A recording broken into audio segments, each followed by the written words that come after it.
খলিফা ওমরের শাসনামলে এক রাতে তিনি ছদ্মবেশে শহর পরিদর্শনে বের হলেন। চাঁদের আলোয় তিনি দেখলেন এক দম্পতি তর্ক করছে।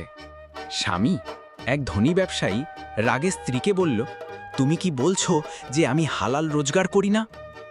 স্ত্রী শান্ত গলায় বলল, না, আমি শুধু বলি, তুমি যেদিন আল্লাহকে ভয় করবে সেদিন তোমার শান্তির ঘুম হবে। এই কথা শুনে ওমর দরজায় টোকা দিলেন। ভিতরে ঢুকে বললেন, তুমি কি জানো আল্লাহর ভয় কাকে বলে? ব্যবসায়ী থমকে গেল।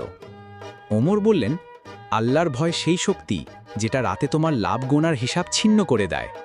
যে ভয় বললেই তুমি চুরি থামাও, অন্যায় ছেড়ে দাও, গরিবের হক ফিরিয়ে দাও। ব্যবসায়ীর চোখে পানি।